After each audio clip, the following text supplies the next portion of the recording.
ખેતી અને ખેડૂત. નમસ્કાર ખેડૂત ભાઈઓ, જીટીપીએલની ગુજરાતી ચેનલના ખેતી અને ખેડૂત કાર્યક્રમ અંતર્ગત વિષય તજજ્ઞ સાથેની વાતચીતમાં હરેશભાઈને આપ મળી રહ્યા છો. ગયા એપિસોડમાં જ મેં જણાવી દીધું હતું કે સફળ ખેતીના 7 પગલાં એ અંતર્ગત હરેશભાઈ સાથે આપણે પાછા ફરી વાતો કરવાના છીએ. જીટીપીએલ પરિવાર વતીને આપ સૌ દર્શક મિત્રો વતી, ખેડૂત ભાઈઓ વતી એમનું સ્વાગત કરીએ. નમસ્કાર સાહેબ. નમસ્કાર સાહેબ. કામા ઇન્ટરનેશનલ ઓર્ગેનિકના એ મેનેજિંગ ડિરેક્ટર છે અને સરસ ખેતી સાથે સંપર્કમાં રહે છે. સફળ ખેતીના 7 પગલાં અંતર્ગત આજે વાતો કરવી છે.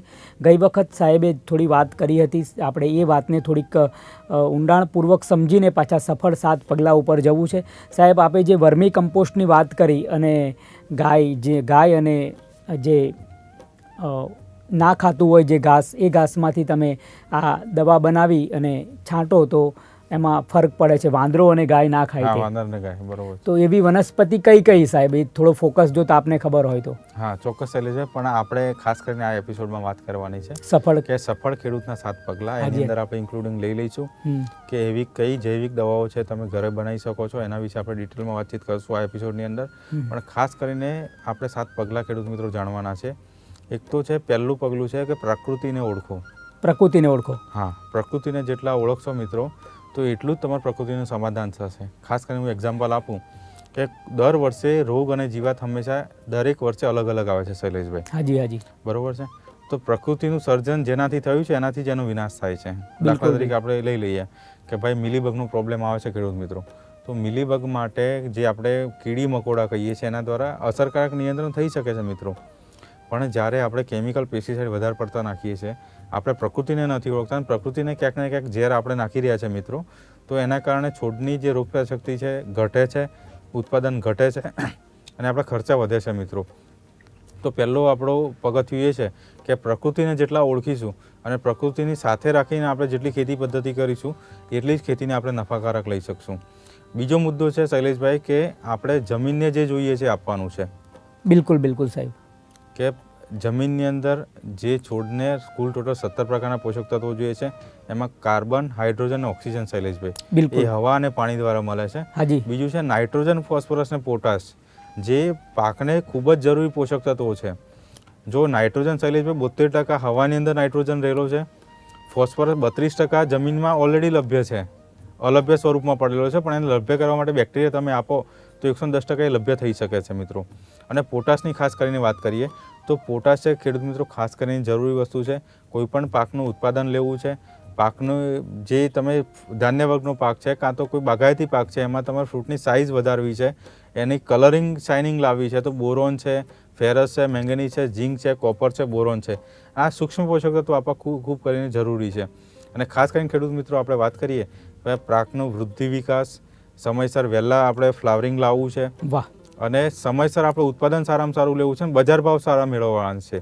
તો ગ્રોથ હોર્મોન્સિસ નેચરલ તરીકેથી ગ્રોથ હોર્મોન્સિસ કઈ રીતના તમે બનાવી શકો એના વિશે ખાસ કરીને જે જમીનને જ આપણે જે પોષક તત્વો જોઈએ છે એ જમીનને પોષક તત્વો આપણે આપવા પડશે.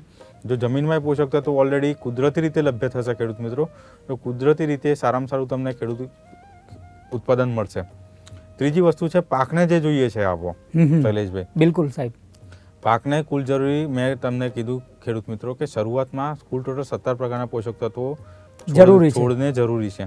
પણ છોડને લેવા માટે શૈલેષભાઈ આજે આપણે દરેક ખેડૂત મિત્ર શું કરતા હોય છે કે જમીનમાં યુરિયા નાખી દીધું, ડીએપી નાખી દીધું, વોટર સોલ્યુબલ ખાતર નાખી દીધું, તો એ ડાયરેક્ટલી કોઈ દિવસ શૈલેષભાઈ પાકને મળતું નથી. સપોઝ નાઇટ્રોજન તમે લઈ લો તો નાઇટ્રોજન પહેલા એ એમોનિયા સ્વરૂપમાં શોષિત થાય છે જમીનની અંદર. બરાબર. અને એમોનિકલ નાઇટ્રેટ તરીકે એના સૂક્ષ્મ જે બેક્ટેરિયા છે જેને આપણે એઝોટોબેક્ટર કહીએ, ફોસ્ફરસ સોલ્યુબલાઇઝિંગ બેક્ટેરિયા કહીએ, પોટાશ મોબિલાઇઝિંગ બેક્ટેરિયા કહીએ, એ અલભ્ય સ્વરૂપમાં રહેલો ફોસ્ફરસ કાં તો એ નાઇટ્રોજન ઉપાડે છે અને પાકના મૂળ સુધી, પાકની જે નીચે જે મૂળ ગંડિકાઓ છે, સપોઝ તમે મગફળીનો પાક લઈ લો, મગફળીની અંદર રાઇઝોબિયમ નામની ગાંઠો એના છોડની અંદર ઓલરેડી લભ્ય છે કે જે હવામાનનું નાઇટ્રોજન કેપ્ચર કરી શકે શૈલેષભાઈ. અને એવા બેક્ટેરિયા જમીનમાં છે કે જે બેક્ટેરિયા અલભ્ય સ્વરૂપમાં ફોસ્ફરસ રહેલો છે, અલભ્ય સ્વરૂપમાં પોટાશ રહેલો છે, એ દરેકને લભ્ય કરવાનું કામ ઓટોમેટિકલી કરતા હોય છે. પણ ખેડૂત મિત્રો આપણે શું કરતા હોય છે, પેસ્ટિસાઇડ મારીએ છીએ, જેના કારણે આપણને હંમેશા બહારથી પાક સારો લાગે છે, પણ એની જે જે આપણે કહીએ ને કે જેનું આયુષ્ય છે શૈલેષભાઈ, હમ. એ આયુષ્યને દિવસે દિવસે પાકનું ઘટતું જાય છે અને રોગ જીવાત હેવી જતા જાય છે, જેના કારણે આપણે પાકને ખાસ કરીને ખેડૂત મિત્રો સમજવું પડશે, પાકને કયા કયા પ્રકારના પોષક તત્વોની જરૂર પડે છે. આ સફળ ખેડૂતના 7 પગલાં એટલા માટે અમે બનાવેલા છે શૈલેષભાઈ, બિલકુલ કે અમે કોઈ ગામની અંદર જઈએ તો એ ગામની અંદર 4 થી 5 ખેડૂત મિત્રો એવા હોય શૈલેષભાઈ કે એને કોઈ પણ પ્રકારની મજૂરીનો પ્રશ્ન ના હોય, કોઈ મજૂરનો પ્રશ્ન ના હોય, કોઈ પણ પ્રકારનો ભારત સરકારનો કોઈ પણ પ્રકારનો ભાવ હોય તો એ સમયે એનું ઉત્પાદન લેતા હોય કે જે સમયગાળા દરમિયાન સારામાં સારો ખેડૂત મિત્રો શાકભાજીનો ભાવ લેતા હોય ખેડૂત મિત્રો. તો એવા પ્રકારના સફળ ખેડૂતના 7 પગલાં કયા કયા છે એ અમે જાણ્યા છે અને સમજીને જે ત્રીજો પ્રયોગ મેં તમને કહ્યું કે પાકને જરૂરી છે આપવાનું છે આપણે, એવું નહીં કે પાક કેટલું પચાવી શકે છે ખેડૂત મિત્રો આપણે જોતા નથી, જાણતા નથી, સમજતા નથી, કે બસ થયું કે ભાઈ કોઈ બી કંપનીના પ્રતિનિધિ આવેલા હોય તો એ કહે કે સાહેબ આટલું તમારે 1 એકરમાં 50 કિલો આપી દેવાનું છે એટલે આપણે આપી દઈએ છીએ, પણ છોડ કેટલું ગ્રહણ કરી શકે છે આપણે જાણતા નથી. અને ચોથું પગલું છે કે કોઈ બી પાકનું 5 વર્ષનું આયોજન બનાવો શૈલેષભાઈ. હાજી. 5 વર્ષનું આયોજન હશે, સપોઝ આ વખતે તમે છે બાગાયતી પાક કર્યો છે, બાગાયતી પાકની અંદર આંતરપાક કયો લેશો, કારણ કે બાગાયતી પાકમાં શરૂઆતમાં 3 વર્ષે તમને ઉત્પાદન નથી આપવાનો. સપોઝ જામફળ છે, દાડમ છે, તમારે શરૂઆતનું ઇન્વેસ્ટમેન્ટ તમારું છોડ જે મૂલ્ય થતું હોય છે 35 રૂપિયા, 50 રૂપિયા કે 150-250 રૂપિયા, તમે ખારેકનું વાવેતર કરતા હોય તો 200-250 રૂપિયા, 400-450 રૂપિયા પાકના થતા હોય છે છોડના. તો એ શરૂઆતમાં તમારું પાકનું આયોજન હશે કે ભાઈ હું છેલ્લા શરૂઆતમાં 3 વર્ષ કાં તો હું ગુલાબની ખેતી કરીશ, કાં તો હજારી ગલગોટા કરીશ, કાં તો શિયાળાની અંદર હું ઘઉંનું વાવેતર કરીશ, કાં તો હું કોબી છે, ફુલેવર છે, એની અંદર આંતરપાક કયો લઈશ, તો એનું ખેડૂત મિત્રો દરેકનું લિસ્ટિંગ બનાવો તમે. આ તો એવું થયું કે આ વર્ષે દરેકનું ગાડરિયો પ્રવાહ છે કે ભાઈ મગફળી કે બાજરી છે, જુવાર છે, કાં તો કોઈ શાકભાજી પાકો છે, બધા લોકો જે વાવેતર કરે એનું જ વાવેતર ખેડૂત મિત્રો આપણે કરતા હોઈએ છીએ, જેના કારણે આપણને ભાવ મળતા નથી અને વધારે પડતા આવક થઈ જાય. એક તો આપણું અર્થતંત્રનો એક નિયમ છે કે જથ્થો જેટલો વધે એટલો ભાવ ઘટે અને જથ્થો જેટલો ઘટે એટલો હંમેશા ભાવ વધે. તો આ ઇકોનોમી છે આપણા ભારત દેશની. તો દરેક ખેડૂત મિત્રોને અમે કહીએ છીએ કે 5 વર્ષનું આયોજન બનાવો કે આ વર્ષે આ ખેતરની અંદર હું કપાસ વાવીશ, કપાસ લીધા પછી હું ઉનાળાનો પાક કયો લઈશ, બાજરી લઈશ, જુવાર લઈશ કે ઘઉં લઈશ, એનું 5 વર્ષનું આયોજન કરો. આયોજન કઈ રીતના કરવાનું છે ખાસ કરીને ખેડૂત મિત્રો સમજી લો. એક તો પાક છે એ 3 પ્રકારના પાક થતા હોય છે શૈલેષભાઈ. બિલકુલ સાહેબ. એક તો છે ઘાસ વર્ગનો પાક, જેને આપણે ઘઉં છે, જુવાર છે, બાજરી છે, એ ઘઉં વર્ગના પાક પહેલા આવતા હોય છે. બીજો છે ક્ષુપ વર્ગનો પાક. કયો? જે ક્ષુપ એટલે છોડ બી નહીં અને વૃક્ષ બી નહીં. હાજી હાજી. સપોઝ કેળાનો પાક છે ખેડૂત મિત્રો, તો કેળાનો પાક છે છોડમાં બી ના ગણાય અને વૃક્ષમાં પણ ના ગણાય. સાચી વાત છે. દાડમનો પાક છે, દાડમનો પાક બી એવું આપણે કહી શકીએ, ઝાડ ના ગણી શકે. હા, ઝાડ ના ગણી શકે, છોડ જ થાય. હંમેશા એની હાઈટ છે એ 7 થી 10 ફૂટ સુધી વધારે ના થતી હોય. એક ક્ષુપ વર્ગની વનસ્પતિ આવતી હોય છે. અને ત્રીજું છે વૃક્ષ વર્ગની વનસ્પતિ શૈલેષભાઈ, જેને નીલગિરી છે, મલબારી છે, ચંદન છે, આવડા છે, કેરી છે, આ બધા પાકો છે એ વૃક્ષ વર્ગની વનસ્પતિમાં આવતા હોય છે. તો આ 3 વર્ગની વનસ્પતિને આપણું આયોજન કરવું પડશે. એક તો એના 3 પ્રકારના મૂળ આવે શૈલેષભાઈ. એક તો જમીનની અંદર પથરાઈને થતા હોય, સપોઝ ધરો છે, દર્ભ લઈ લો, દાભડો તમે, તો એનું મૂળ છે સતત ફેલાતું રહેલું હોય. તો એ ફેલાતું એટલું પહેલું મૂળ છે આપણે તંતુ મૂળ જેને કહીએ આપણે.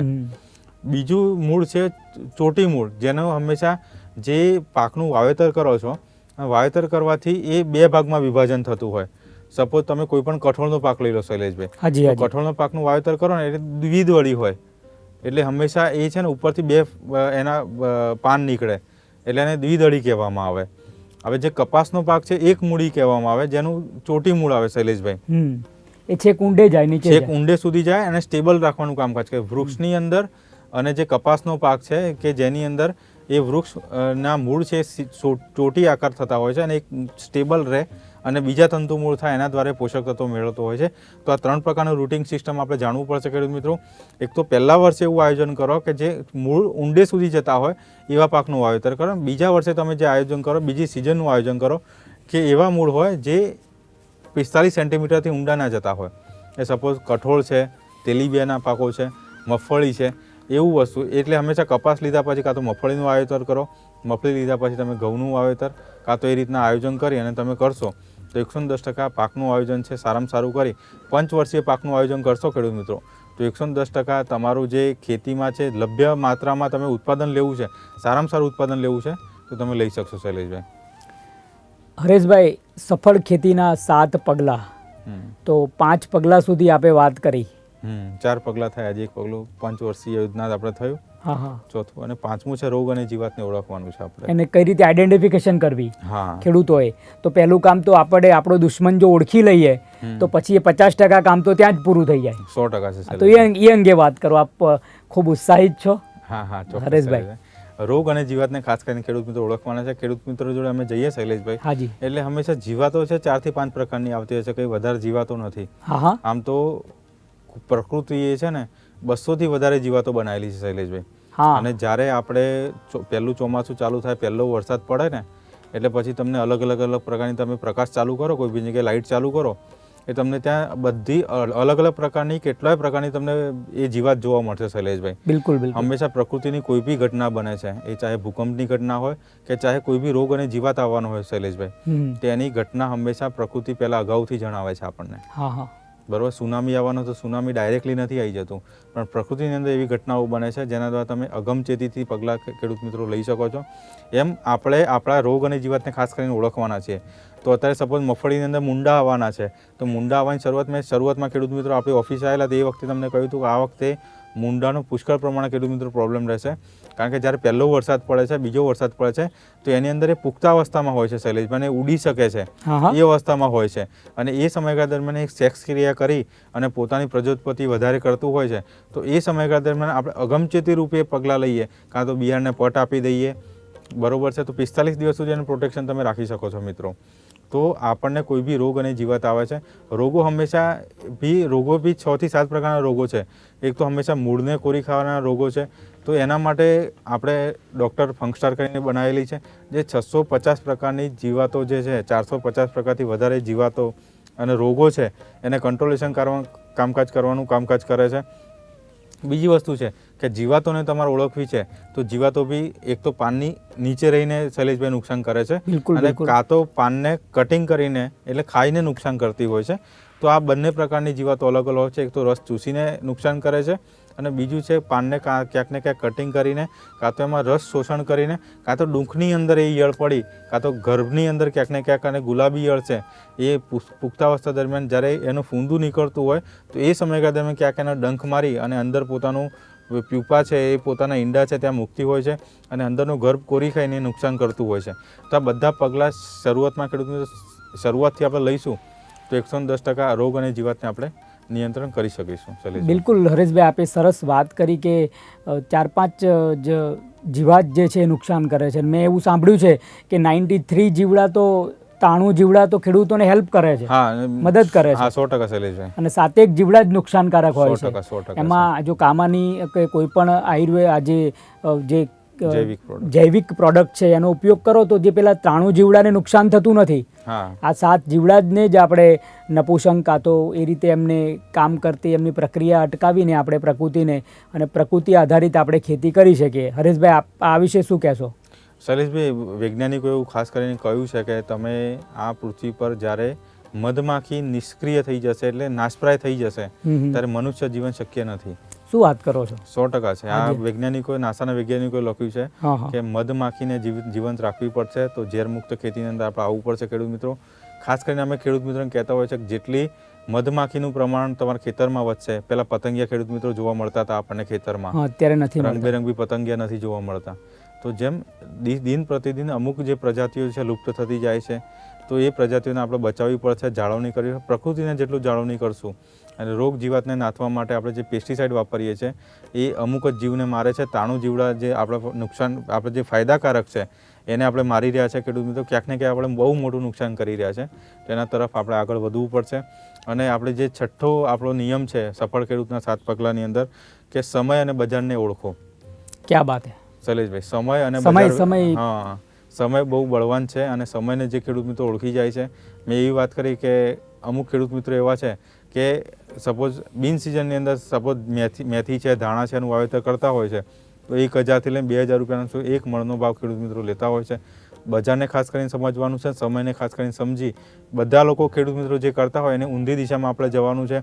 અને જે ઓછા ખેડૂત મિત્રો કરે છે એવા પાક પદ્ધતિ તમે આયોજન કરો, અને એવા પ્રકારનું આયોજન કરો કે તમે જાતે એનું વેચાણ કરી શકો પોતાના તાલુકા પ્લેસ ઉપર.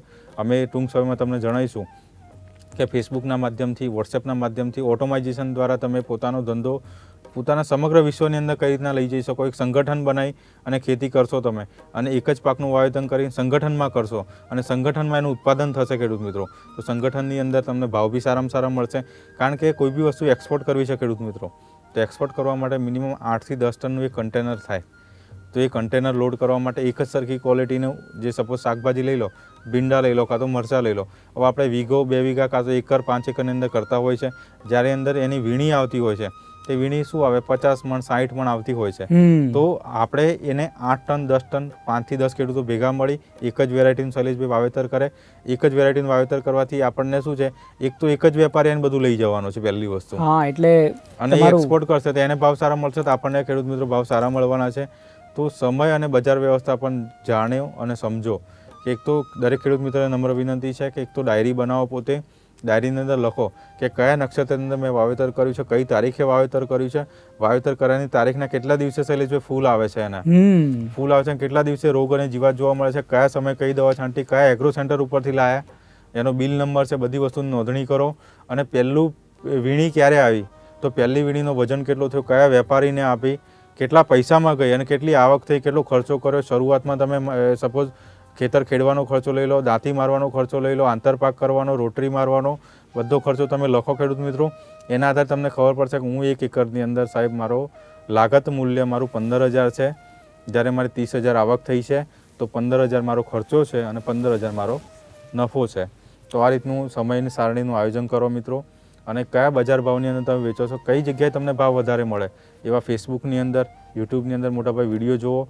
એવા કેવા ખેડૂત મિત્રો છે કે જે સારામાં સારી પ્રગતિ કરે છે. સાહેબ મેં એવા કચ્છની અંદર ખેડૂતો જોયા છે કે 15 વીઘાની અંદર સાહેબ 1 કરોડના દાડમ કરેલા છે શૈલેષભાઈ. ક્યાં વાત ખેડૂત મિત્રો કરે છે. અને જે સફળ ખેડૂત મિત્રો છે એ એમનામાં કયા કયા ગુણો છે એ જુઓ, જાણો, સમજો અને કઈ ખેતી પદ્ધતિ કરે છે અને શેમાં ઉત્પાદન સારું મળે છે. પણ ખાસ કરીને મુદ્દો એક જ યાદ રાખવાનો છે કે ઝેર મુક્ત કરવાનું છે બધું આપણે. એમાંથી જે સારી વસ્તુ લાગે એ આપણે ગ્રહણ કરવાની છે. ગ્રહણ કરી એનો અમલ ખાસ કરીને કરવાનો છે. મોટાભાગના ખેડૂત મિત્રો પોતાના ગામની અંદર ચોરાયાની અંદર ખાલી બેસીને વોટ્સએપ આમ કરશે શૈલેષભાઈ. બિલકુલ સાચી વાત છે. પણ આપણે ઇમ્પ્લિમેન્ટેશન જે અમલ કરવાનું છે એ અમલ ખાસ કરીને કરવાનું છે. ખાસ કરીને મોટાભાગના વિડીયો આપણે જોતા હોય છે, આ ખેડૂતે આટલું પ્રોડક્શન કર્યું, આ ખેડૂત છે મહિનાના આટલા લાખ કમાય છે, એ વસ્તુ જોઈએ છે.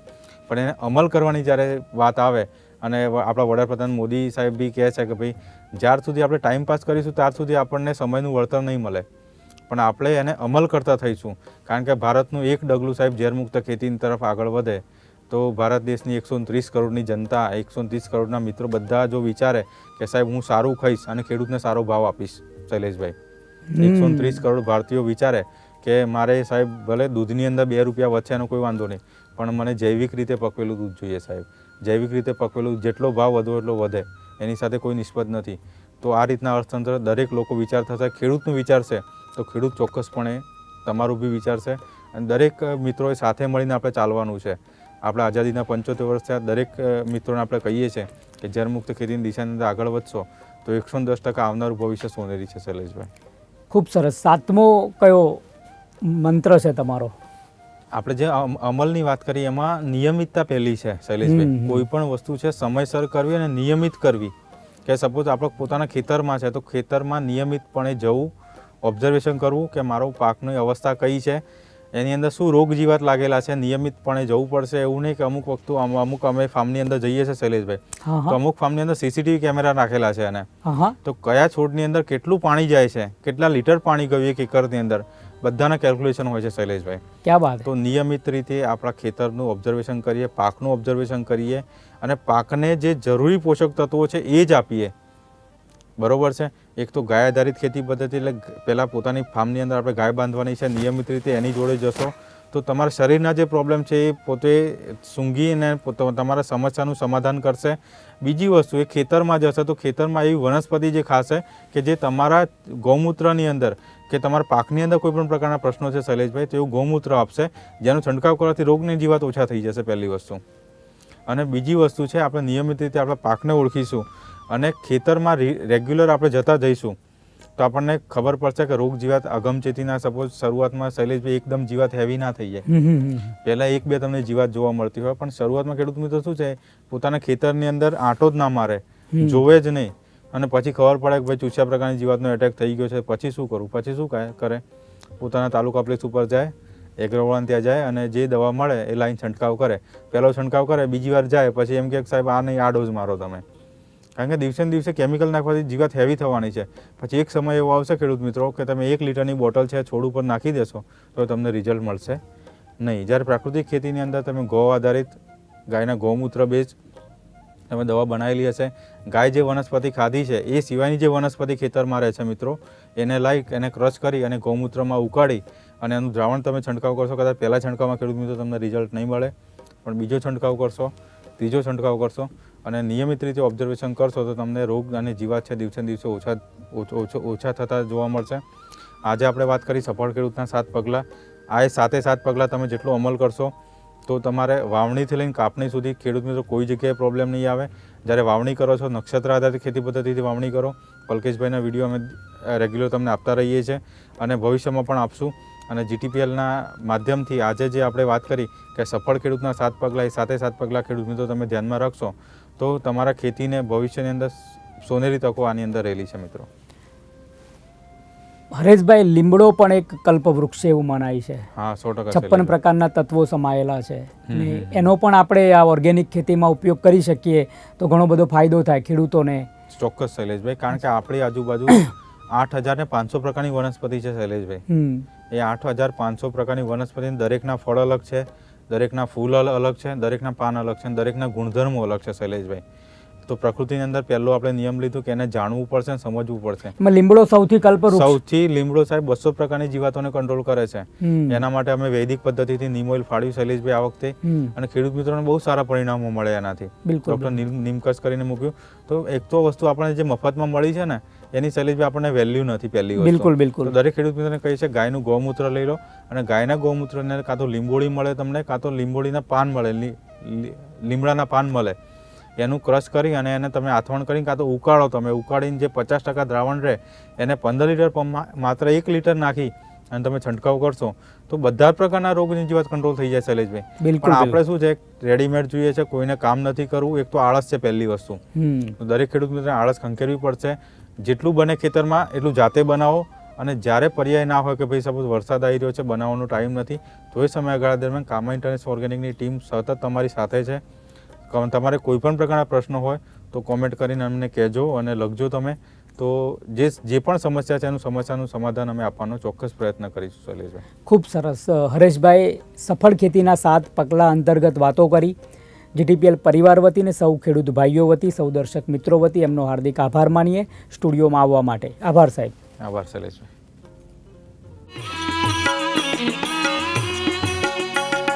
ખેતી અને ખેડૂત